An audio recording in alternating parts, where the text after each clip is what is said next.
Sembang Kembang, Sembang Kembang, Sembang Kembang. Assalamualaikum warahmatullahi wabarakatuh. Kita sekarang di episod yang keempat, Sembang Kembang. So kali ni kita panggil jemputan khas lah. Kita panggil saudara Taufik dan saya Muiz. So, kita mintalah saudara Taufik, Tuan Taufik ni untuk cerita sikit, background sikit supaya kita punya audiens ni kenal lah. Baik. Assalamualaikum. Saya Taufik. Saya memang asal Kedah dan born di Kedah. Bisnes Kira Bisnes saya start naknya dah lama jugalah. Daripada 2007, 2006, 2008 macam lah. Saya memang, walaupun lah ni buat benda-benda digital tech, tapi dulu saya tak start dengan tech. Saya start dengan pertanian. okey, pertanian. Dulu kami 10 orang sahabat kami, habis daripada study, kami Habis-habis tu terus buat pertanian. buat pertanian. Kami cari tanah, buat leasing, buat pajak, 10 rolong. Ni pertanian ni maksudnya memang tanam ke ataupun Polybag. Oh, okey. Buat cabai Buat cabai, fertigasi. Oh, cabai tu famous kan? Zaman Orang tu betul-betul buat famous. Zaman tu dia tengah trend lah, macam mana? Laju dia punya hasil dia. Hasil Waktu tu. tu pula harga dia tengah. Harga cabai waktu tu boleh pergi sampai 20 lebih sekilo. So yang sebab tu dia tengah trending. Lepas tu antara benda lain saya biasa buat bisnes cabai. Tu pertanian lah. Cabai, jagung, bendi. Saya start benda tu lah. Lepas tu slow-slow saya masuk kerja government. Okey. Masuk government. Lepas tu Government tu kerajaan negeri ke? Federal. Federal. Saya kerja dengan Jabatan Kemajuan Masyarakat. Oh. Under KKW waktu tu. Kemas lah. Kemas. Sebagai pegawai kemas. Tapi waktu tu dekat Terengganu, Kuala Terengganu. Waktu tu zaman jauh, 2009, 2010 saya tu tak lama, dalam setahun lebih lah. Lepas tu saya berhenti. Okey.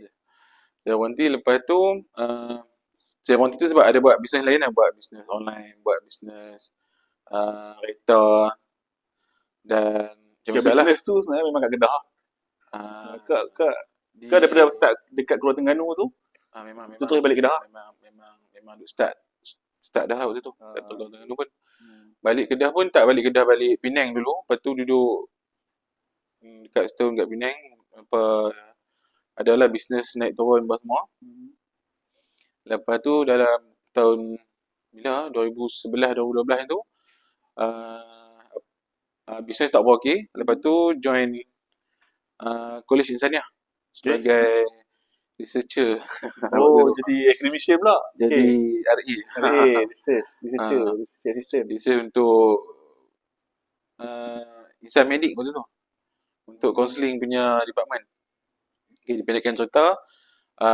Sekali lagi berhenti juga. Okey. Banyak kali berhenti kerja. Lepas tu sambung buat bisnes. Okay. Dari situ start buat digital marketing. Tapi yang kata yang sebelum ni buat kola kan? Lepas pada tu.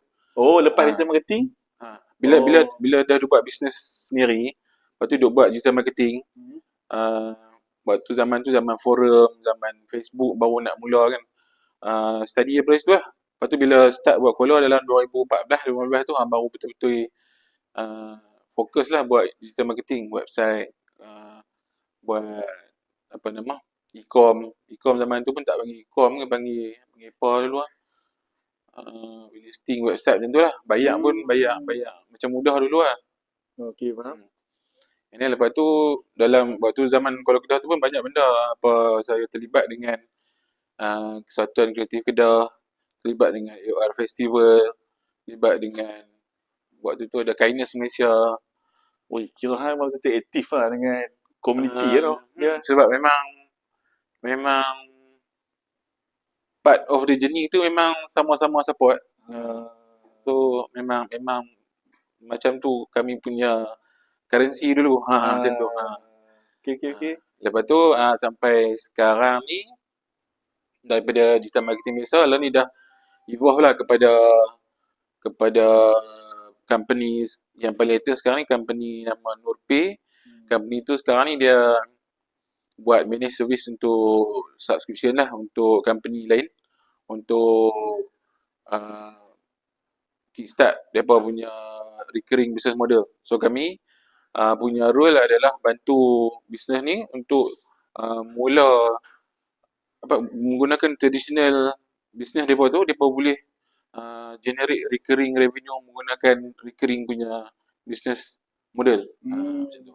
Tapi aku tertarik lah, maksudnya bila jenis tu kira memang Han dah masuk lah satu sektor government, Han dah juga masuk dalam sektor bisnes. 2 kali masuk government. Dah Han pun dah Dua kali masuk orang ti. macam orang tahu apa, bagi aku entrepreneur lah. Dah masuk bahagian entrepreneur.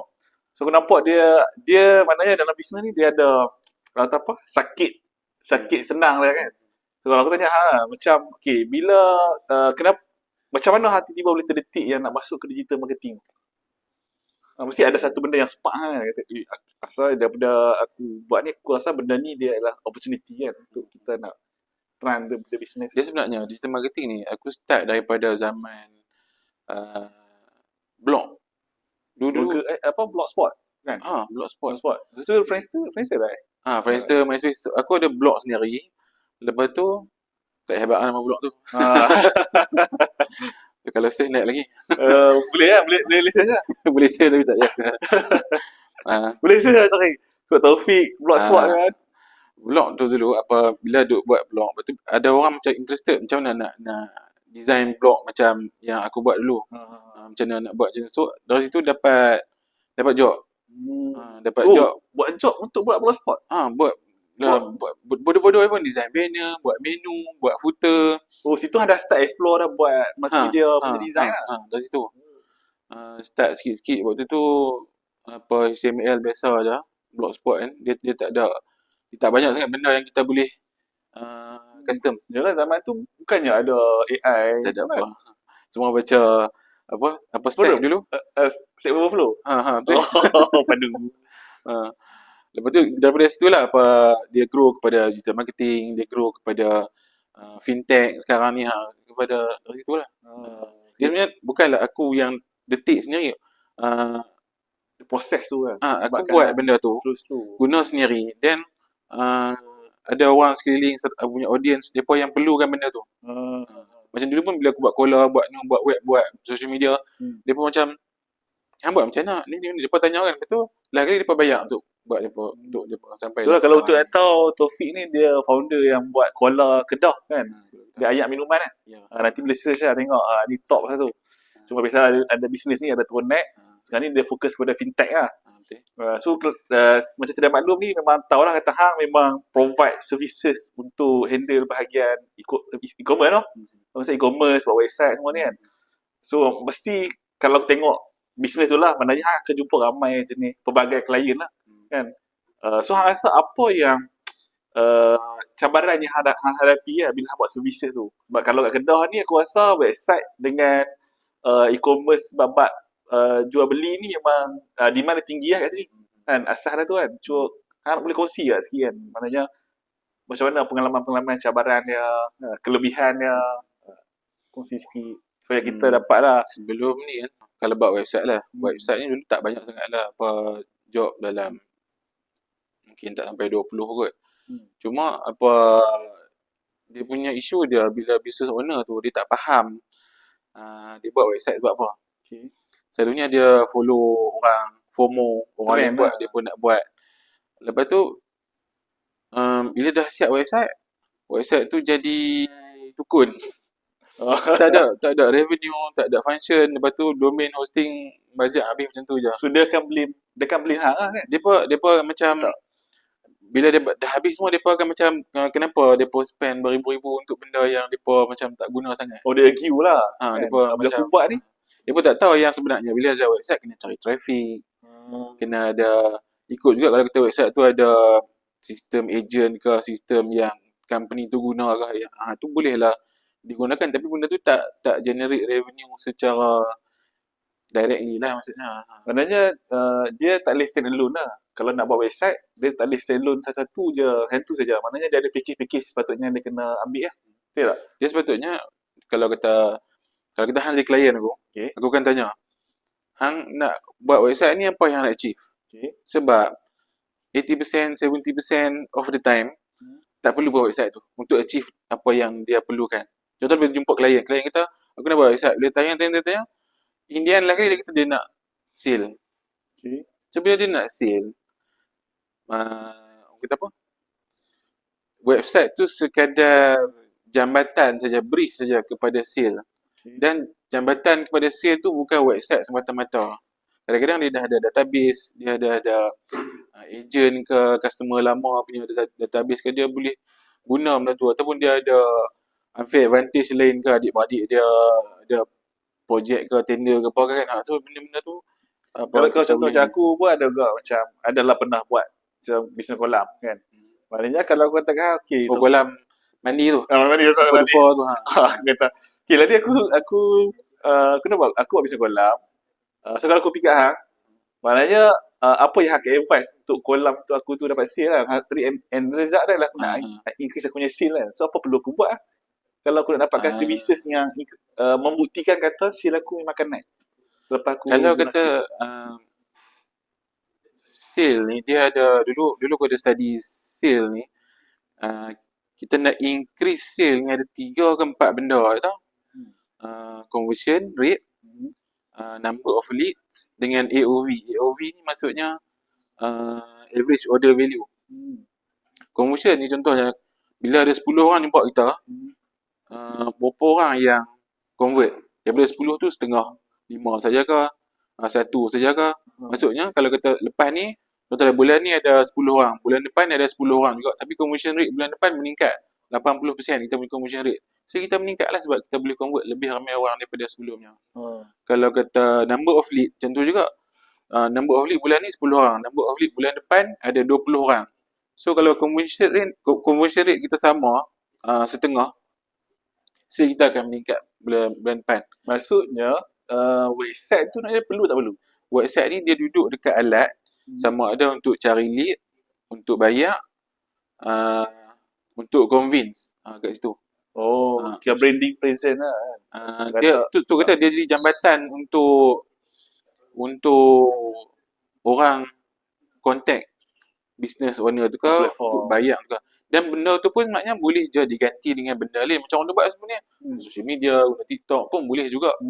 Cuma bila ada website ni, dia jadi salah satu channel tambahan lah untuk trust kat situ. Bila orang search boleh naik. Orang search pun still boleh naik Facebook, TikTok, Instagram, Thread. Kita boleh. Sama macam website. Sebab tu kata dia bukan solely eksklusif tak. Dia cuma arsenal of tools yang kita boleh guna untuk achieve kita punya target. Kira pasal conclusion dia, kalau klien tu nak main dekat Nupi, maknanya sepatutnya mindset dia kena bukan sekadar nak dapatkan website je lah kan. Maknanya dia adalah rule dia kan. Kalau contoh ni situasi yang macam orang tu nak buat bisnes, nak buat sale. Maknanya kira ada benda lain lagi lah yang aku kena ready lah kan. Termasuk tadi sales funnel tu lah. Kalau ads pun sekali lah. Ads pun sekali juga. Kira kena buat, maknanya dia ada, biasanya dalam website ni dia ada payment gateway semua tu lah kan. Payment gateway ke, contact form ke, lead form ke, boleh check out turis apa semua. Ni lah kan, benda-benda tu lah. Kalau untuk ads, Nupi buat ke? Buat dulu. Buat kan? Kira yang kata SEO aku rasa mungkin tak semua orang tahu kot. Dan kadang-kadang ni, aku rasa klien ni dia kata apa, pemahaman dia tu surface saja. Contohnya dia nak dia sebut je website, macam aku pernah kenal lah, kalau sembang dengan mana nak agensi kerajaan kan. Benda tanya, benda apa yang perlu dulu digital. So dia pakai abang kata, kami nak checkboard. Tapi sedangkan dia pun tak nak sistem lagi. Tapi dia pun nak checkboard. Dia kata checkboard ni trend sekarang ni kan. Aku rasa benda tu masalah yang sama juga dekat klien lah kan. So maknanya, bila klien tu kata kat Nupi, sekarang kan saya nak ada website kan. Maknanya dekat Nupi kena propose lah kan. Maknanya cik kena pakai servis, kena ambil package ni baru boleh dapatkan sale tu. Kan betul tak? Boleh kata dia melibatkan kos ke? Kalau kita ada klien baru main, so lalunya mereka tak buat benda yang first yang mereka propose tu. Sebab mereka nak buat sale tapi mereka tak ada benda lain lagi, komponen lain yang macam kata tu lah kan. So kita settle hak tu dululah. database ke, Email dia. email ke, list ke, WhatsApp blast ke. Macam kita chatbot pun baru ni ada buat juga untuk mudahkan orang repeat order apa semua. Macam tu juga. Okay. Sebab kalau nak buat website ni, dia benda yang tak directly, contohlah bulan ni sale 100k. Bulan depan kita buat website, sale nak 200k ke? Tak kan? Sebab itulah. Website tu dia tak directly increase the sale. So dia Tapi ada dia faham macam tu. dia pun faham buat website bulan depan confirm sale naik. Dah, tu meeting ngeri je maknanya. Faham. Okay, so maknanya kena tahu lah dia services sale ni, dia merangkul, dia punya ekosistem lah Dia ada strategi dia lah kan. Dia strategi tu dia kira, boleh kata macam ni lah, website tu ialah part of komponen yang perlu ada untuk dapatkan sale. Okay, tapi naknya sale hang tu package tu dia ada banyak Dia ada SEO, ada ads dia. Aku tak panggil kan. Ads, kemudian dia ada email branding, dia ada website branding. Lepas tu ada lagi kaedah conversion dalam TikTok lah bagai kan. Benda macam tu lah. So aku rasa cabaran-cabaran dia yang tu lah. Tapi apa yang ada tak momen yang best bila hang buat bisnes yang melibatkan digital marketing? Ke semua yang memang memberikan? Boleh kata lebih pada majoriti itu memang memerikkan lah. Cuma yang boleh launch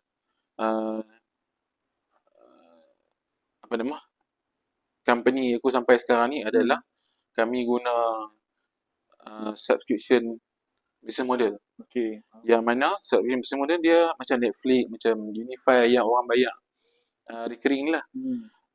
Business model macam ni dia ada advantage dekat recurring tu lah. Tapi dia compound. Maksudnya contohlah kita ada bajet marketing sebulan 10,000 contoh. Dalam 10,000 tu kita boleh dapatkan let's say berapa? 200 subscriber, paid subscriber. 200 paid subscriber tu contoh mereka bayar RM10. So jadilah berapa? Maksudnya amount tu bila ada 200 subscriber 200 kali 50. 50. Dapatlah 10,000. 10,000. 10 sebulan. 10,000 sale. Dengan marketing pun 10,000 juga. So dia dapat dia jadi kontra lah. Buat keluar 10,000 dapat 10,000. Tapi bila guna recurring ni, contoh bulan depan kita buat keluar lagi 10,000. Kita dapat lagi tambahan 200 orang. Lagi 200 orang. Untuk bulan depan 200 orang. So subscriber yang sebelum ni, dia kan continue bayar. Instead of kita buat keluar fix marketing budget ni kan. Kalau kita marketing biasa yang jenis one off punya payment tu transaction ni, hari ni aku beli makanan ni, hari ni setiap bulan beli depan kan. bulan dia pun tak repeat lah. So cara recurring ni dia lebih, kami panggil dia sticky. Sticky tu maksudnya dia melekat dekat user tu, dia stick dalam kita punya ekosistem tu. Yalah, kalau macam aku pun aku rasa make sense sebab kalau macam aku ada waktu yang bila kita dah subscribe dah. Tapi bila kita dah bulan tu commitment tu tinggi sikit. Kita akan rasa macam nak pergi ke bank, nak pergi unsubscribe macam leceh. So biarlah. Pada situ kita dah mengelak menghalang daripada untuk unsubscribe lah benda tu kan. Sebab dia ada benda renyah-renyah tu kan. Cuma dekat subscription value tu, company tu macam klien-klien aku, kita kena buat bagi mereka ada sticky value. Value tu yang mereka cannot live without. Macam contohlah macam Unify, macam Netflix, macam YouTube Premium, yang kalau mereka unsubscribe, mereka akan rasa sakit tu. Jadi pun tak subscribe, mereka guna macam kita duk bayar kat AI. Yalah. Kan orang sanggup je keluar USD pun kan. Bayar yang keluar yang 20x tu, berapa ribu. Sebab apa? Sebab guna. Kalau tak bayar tak boleh guna, kerja tak siap, sakit kepala. Contohlah. Tapi benda ni yang buat projek ni buat seorang kan. Ada team tak? Dia ada naik turun lah. Ada waktu dulu paling ramai sampai 6 ke 5 orang macam tu lah. 6 orang team lah. Masuk wife lah. Masuk wife. Lepas tu ada team yang handle email, ada team yang handle WhatsApp, ada team yang handle social media. Sebab kami punya klien dulu banyak dalam paling banyak pun tak sampai 10. Cuma dia naik turun lah macam biasalah. Cuma ada yang main daripada klien yang jenis F&B, restoran, kafe, sekolah, tadika, masjid pun ada, yayasan, macam tu lah. Boleh, boleh lah aku tanya soal, okay, ni pendapat hang lah. Okay, bila aku tengok tadi Madanya, betul ke atau salah? Sebenarnya nak buat bisnes ni, dia mesti kena programmer atau mesti kena buat coding. Ke pendapat macam mana? Adakah benda tu subjektif ke? Sekarang ni aku nampak dia di trend tau. Dia trend, aku nampak setiap orang, dia hanya nampak okay, dengan buat programming saja yang dia boleh buat sale atau boleh buat bisnes. Betul ya? Bisnes digital mungkin. Yalah. Maksudnya macam kalau hang memang ada memang kalau hang bisnes hang banyak tak yang hang maksudnya yang hang convert sale tu adalah main daripada development ataupun maksudnya hang pakai tool yang sudah ada ke untuk nak create bisnes tu. Sebab sekarang ni aku nampak dia jadi satu narrative lah, maknanya maksudnya setiap orang boleh buat coding, siapa yang nak buat bisnes, dia mesti kena mahir menggunakan kod ataupun menghasilkan satu produk. Dia sebenarnya yang aku buat Nurpay dulu, zaman tu zaman low code. Okay. So tak kod juga, cuma sangat minimal lah. Kan? Kita banyak guna automation, guna Zapier, guna Airtable, guna Make, guna Publi, guna Amazon punya email tu.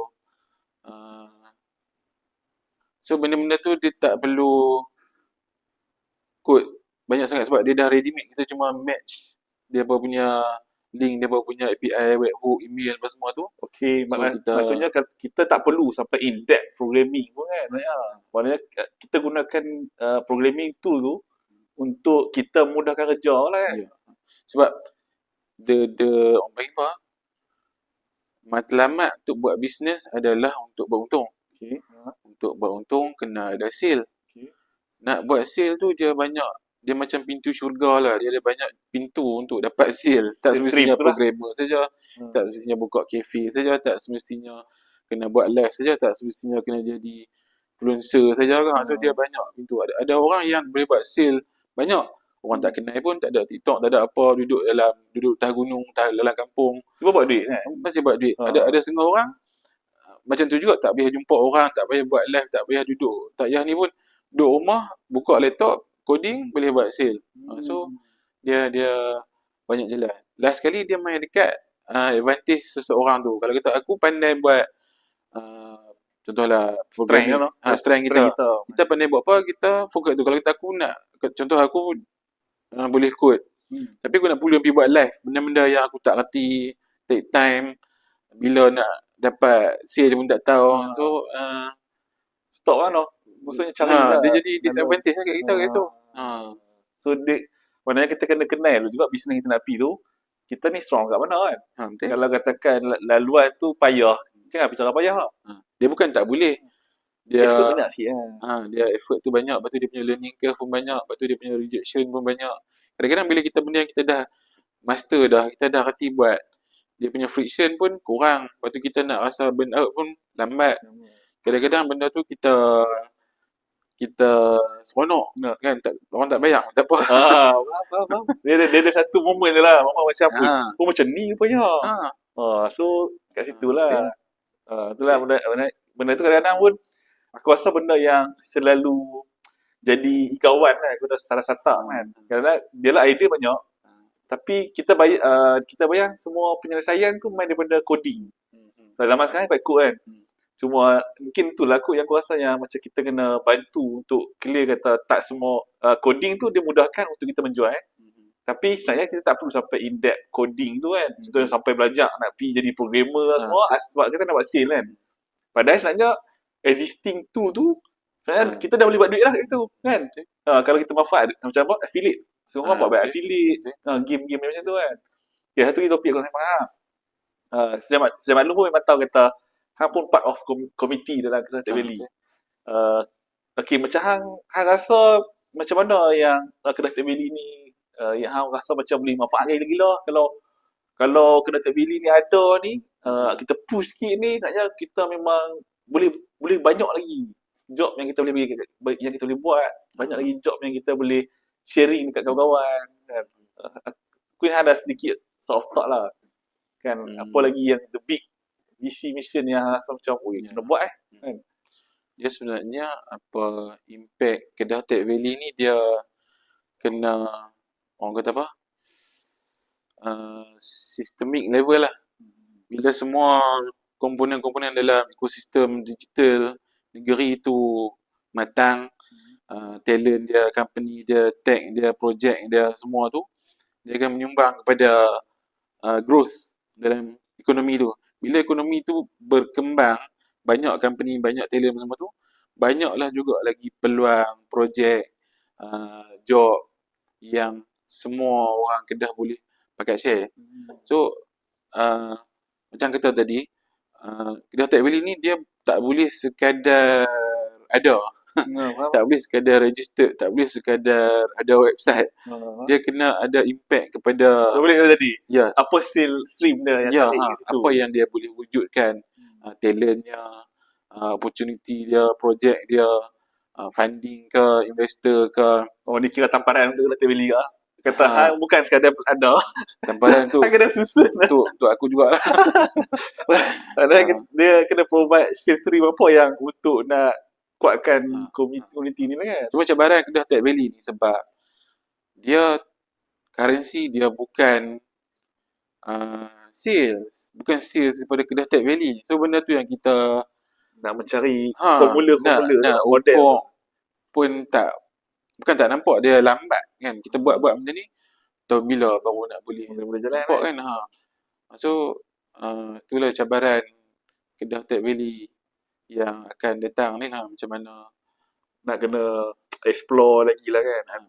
Apa game-game dia yang dia nak kata dia lambat, nak kata cepat sangat, efektif lah kan. Tengok mana efektif dah lah. Lepas tu macam tahu sekarang ni, selain daripada hang buat bahagian e-commerce, digital marketing tu, aku tertarik tu pernah sembang hang yang pasal kripto lah kan. Saya sikit dalam bola kan. Kripto. So hang rasa dengan isu yang bila ada AI ni kan dah memang betul-betul top lah, orang dah sampai lupa lah babak lain. So aku tengok itu macam masih lagi confident dengan kripto punya solution business dia kan. Aku tanya lah, hang boleh share sikit lah hang punya direction lah untuk kripto yang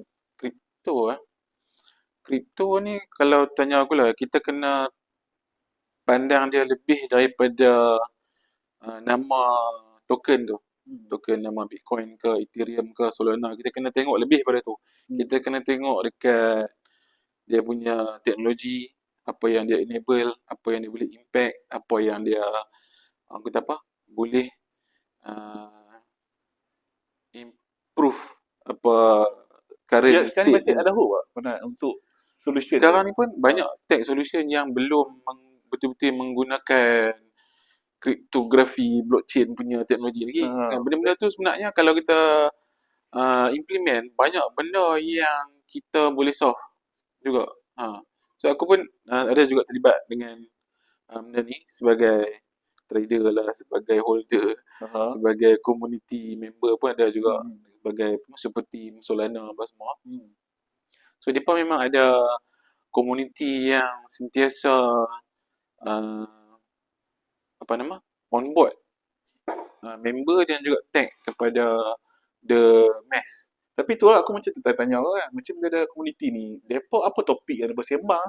Sebab dengan kita nampak macam lah ni yang dah keluar pula yang AI Malaysia. AI Malaysia ke apa yang blueprint tu kan. Dah keluar pula AI Malaysia punya blueprint. Nampak macam kerajaan Malaysia ni macam memang terlalu hype gila dengan AI ni kan. Dan aku nampak dah macam tak nampak sangat lah bab blockchain ke. Ada celebrity naik sat, tapi aku pun nampak dia tak se-hype yang macam AI lah kan. Tu aku nak tahu juga apa perbincangan dalam team community kripto ni kan. Dah memang kebetulan dah. So, maknanya adakah masih ada hope untuk nak bawa benda ni align dia dengan sebenarnya Malaysia perbincangan macam kita duk dalam tech yang mainstream ni, kita ada AI, kita ada hackathon, kita ada bounty, semua sebenarnya benda tu sama juga dalam komuniti sana. Mereka pun join juga yang walaupun bukan kripto, mereka joinnya. Lepas tu pula company-company Web3, company-company blockchain yang berkembang pun banyak juga yang perlukan talent, yang perlukan engineer, yang perlukan apa nama software ni kan. So depa benda-benda tu depa sharing sama-sama depa job apa lagi workshop. Selain daripada depa duk share, depa panggil apa? Bukan airdrop, depa macam Knowledge transfer.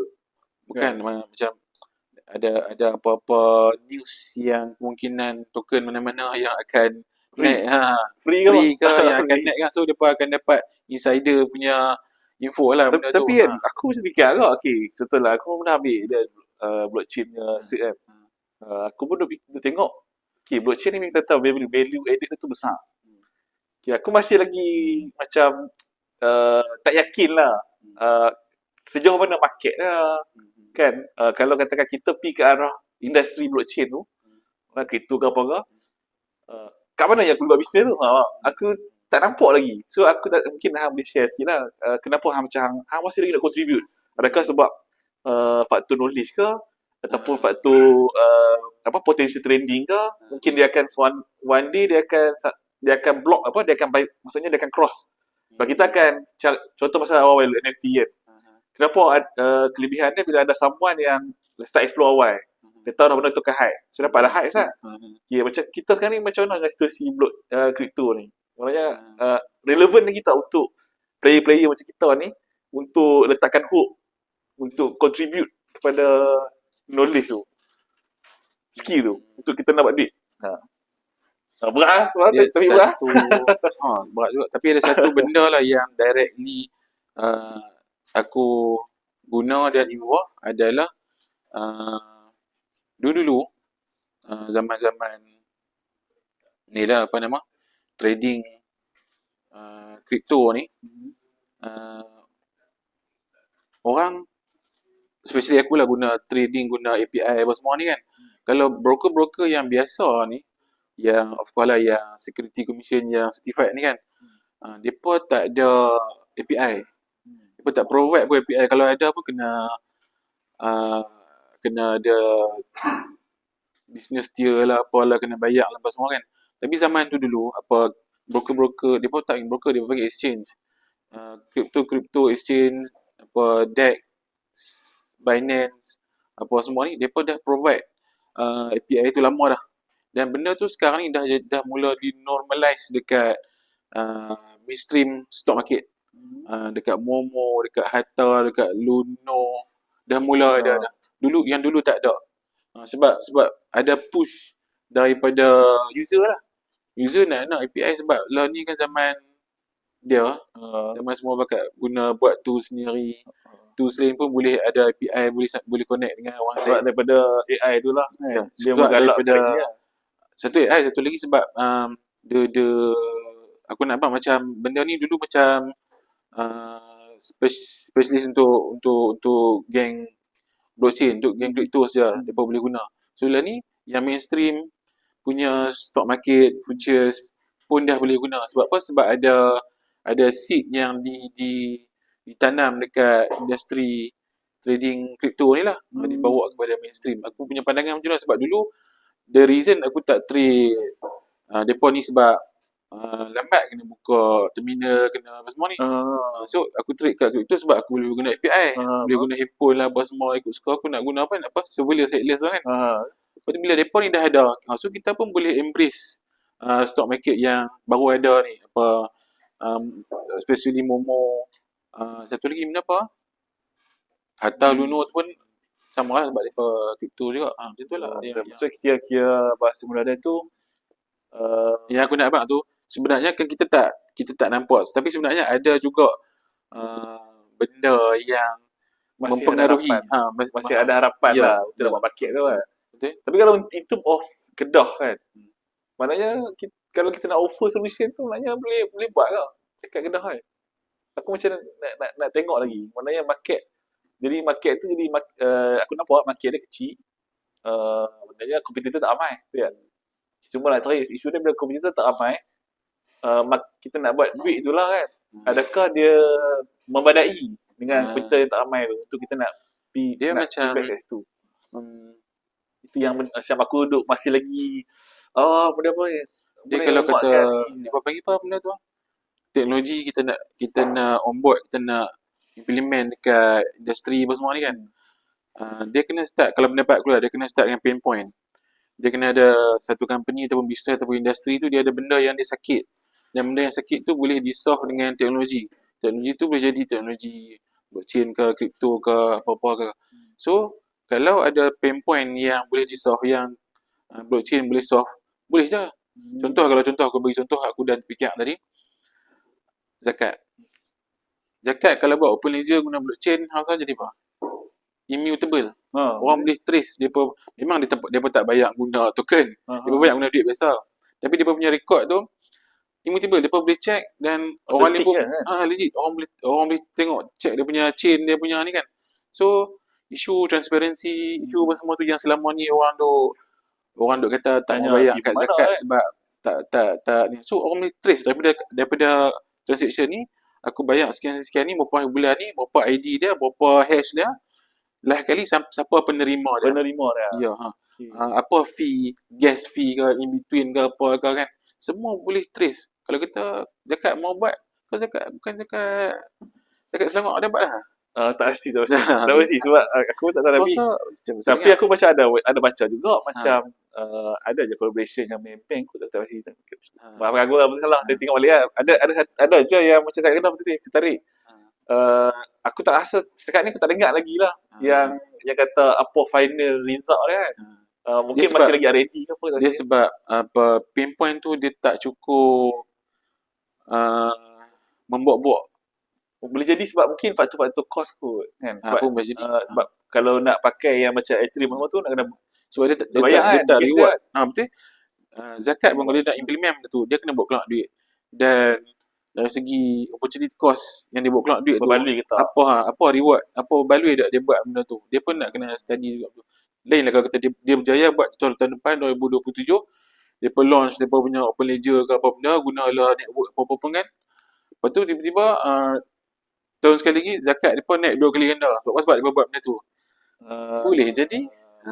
Kalau katakan dengan transparansi tu, sebenarnya zakat trust makin kuat, makin kuat, maksudnya pembayar zakat tu makin tinggi.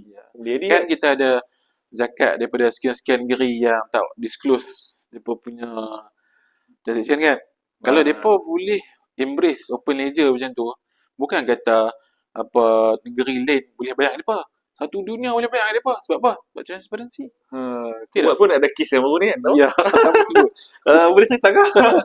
Yang maknanya dia akan menghalang kes-kes yang tadi tu lah yang kata ada yang salah guna lah berbagai kan. Maksudnya kalau aku jadi aku suka bila melibatkan investment yang besar, aku lebih suka kata dia kena take action by government lah. Government, aku terfikir agak kenapa tak boleh ke government macam mana dia invest untuk AI. So dia keluarkan satu investment untuk ledger tadi tu, untuk processing blockchain tu. Paling kurang dia open kepada semua agensi-agensi yang mana nak pakai. Kan? Tak mustahil kan? Instead of dia nak subscribe bayar kepada ni, dia buat sendiri. Tapi aku tak tahu lah how big nak mining bagai tu kan. At least adalah platform yang aku faham situasi macam zakat ke apa ni, mereka mungkin nak invest untuk bayar gas. Nak buat chaining punya tu pun aku rasa dah cost gila lah kan. Gas dia tu pun aku pernah buat test tu pun no bad kan nak pricing dia kan. So kalau nak kira per transaction, takut duit yang dibayar zakat tu, takut dia sebenarnya dia melebihi expenses kan. Expenses tu melebihi daripada zakat. So at least last manfaat kepada penerima zakat asnaf tak dapat pun tu pun tak boleh ke. So aku rasa ada something angle lain lah yang tengok.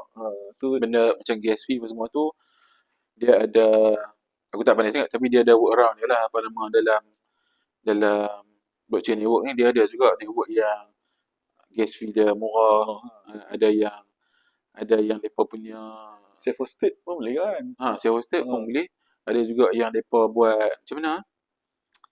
Depa tak macam depa openkan lagi depa punya apa node ke macam mana atau lepas tu dia pun boleh, tapi transaction jadi slow lah. Nampak sikit lah. Tu nak yang mahal tu sebab laju. takut nak buka lagi. Ha. Di transparency bagus juga. Lagi nak buka. Sila tunggu lagi sejam. Ni. So dia ada Ada pro and con. ada pro and con. Tapi benda tu orang kata apa? Solvable lah, boleh diusahakan. Even kita kan ada MyEG, Zetric apa semua tu kan depa ada network. Depa kan depa dah buat apa JMYR apa semua tu apa kita ada apa bukan USDT Malaysia punya stablecoin pun dah ada 2-3 jenis dah. Cuma kita tak cukup embrace lagi. Betul lah, maknanya tolonglah buat something untuk tengok benda tu kan. Even kita pun kalau kata kita nak buat hype lah kan, kita boleh je isu kita punya stablecoin untuk Kedah sendiri ke, back by benda apa tak tahu. Ada tengok. Mana ke? Ada idea dah. Kedah Tech Valley provide kan? one of solution dalam blockchain kan. Kedah Tech Valley siapa dia register sebagai member dapat airdrop, dapat token, dapat coin. Nanti lepas tahun 2 harga naik contoh. Mana tahu. Right. Dia satu lagi apa blockchain apa nama token ni macam depa dah buat lah ni RWA, reward asset ni. Depa duk convert reward asset jadi token yang boleh dibeli secara tokenized ni. Maksudnya contoh satu rumah 500k. Depa convert jadi token 500k. So instead of kita beli satu rumah 500k ringgit, kita boleh beli 100 ringgit token worth of tu. So kita ada pemilikan bernilai 100 token benda tu. Lah ni duk tengah jadi tengah buat. Aku dah follow ada grup-grup blockchain yang depa nak buat jenis investment macam tu. Depa apa nama? Depa kumpul duit jadi token, beli bangunan, lepas tu sewa daripada bangunan tu yang akan bayar depa punya dividen.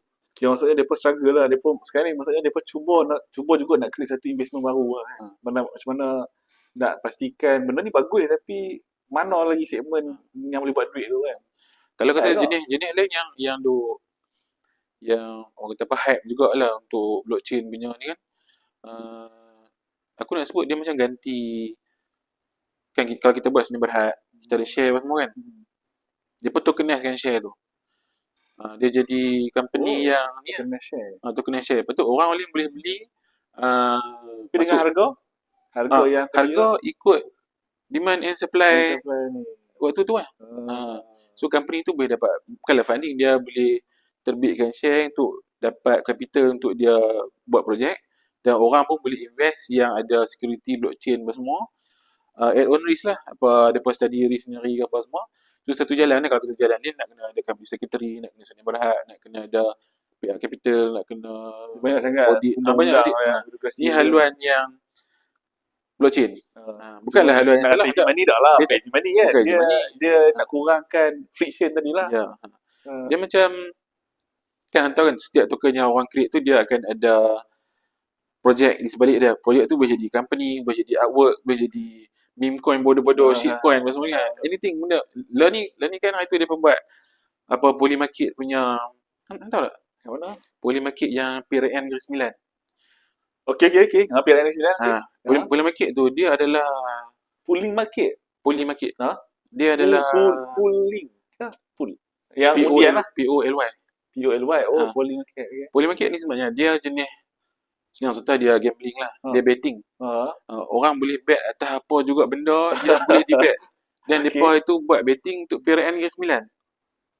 Oh ya, tapi kena ni disclaimer lah. Disclaimer lah. Ni benda haram. Benda ni haram, tapi depa maksudnya depa ni topik yang segmen kata alternatif buat market tu lah kan. Maksudnya di situ apa mana-mana bisnes pun kalau boleh buat gambling tu, depa boleh terbitkan token atas apa juga projek, dan depa boleh convince siapa juga yang depa boleh convince untuk beli coin tu. Dan depa boleh dapat capital, dan orang yang beli coin tu semua legit lah. Legit maksud dari segi blockchain lah. Tak ada siapa boleh tipu apa nama cuci duit ke apa tak ada, sebab semua blockchain. Idea dia. Oh, macam tu. So dia kata kewangan transaksi tu tepat lah. Betul ya, autentik kan? Ya, autentik. Oh, tapi dia guna untuk buat bet untuk Menang lah. Ya. Apa pun ini. Menarik. Boleh market, boleh. Itu untuk education purpose je lah. Bukan Maksudnya kalau siapa yang founder yang nak cari lagi market lain yang menarik, sebenarnya dia boleh explore je benda boleh tu kan. explore. Banyak sangat use case. Even baru ni ada Solana punya hackathon. Aku ada join Colosseum. Buat dekat network school. Dia semua lalu yang jumpa yang kreatif semua main daripada benda yang kreatif lah. Itulah. Network school tu sebenarnya tak ada masalah. Jadi tak tahu off record ke tak. Kan dari segi cuma dia punya founder, dia punya vision tu je yang Ada masalah. problem lah. Maksudnya business model dia cantik je. Bisa kan. cantik. Even Impact kita pun cantik. banyak lagi tempat lain yang buat business model yang sama macam Magic, macam apa startup accelerator ke apa semua. Dia korang sama je. Tapi sistem dasar dia dalam Ya. lah ya kan. Bila dia punya fundamental dia memang nak ke arah Take over so Take over the land. mengganggu gugat kedaulatan negara. kedaulatan negara. Masalah tu negara mana pun masalah. Oh tak buat negara dia ni. Tu nak kan. Kenapa dia nak Susah ambil lah. mereka? Tapi model dia punya knowledge school dia tu kira Ya. saya padu lah kan. Menarik kan untuk diguna kan. Nanti kita ambil dia punya. Buat Gitulah sedikit sebanyak kita kenal sikit dengan kita punya guest dengan macam mana dia punya kita sebenarnya nak ketengahkan cabaran-cabaran berbisnes kat Kedah kan. Kemudian mungkin apa yang Taufik share tu sebenarnya ada manfaat kepada audiens kita lah. Ada apa saya rasa dekat tu lah. Kita cuma kita masuk topik kripto tu naknya dah berat. Nanti mungkin akan sesi lain lah yang lagi best. Kena panggil Jan seorang ni. Kita ada lagi orang yang memang top juga. Tapi tu behak kalau bagi. Kalau hak tu aku nak tanya dia, kenapa boleh masuk industri lain lah? Okey, itu je daripada kami. Terima kasih. Walaupun jumpa next episode. Yeah. Sembang Kembang.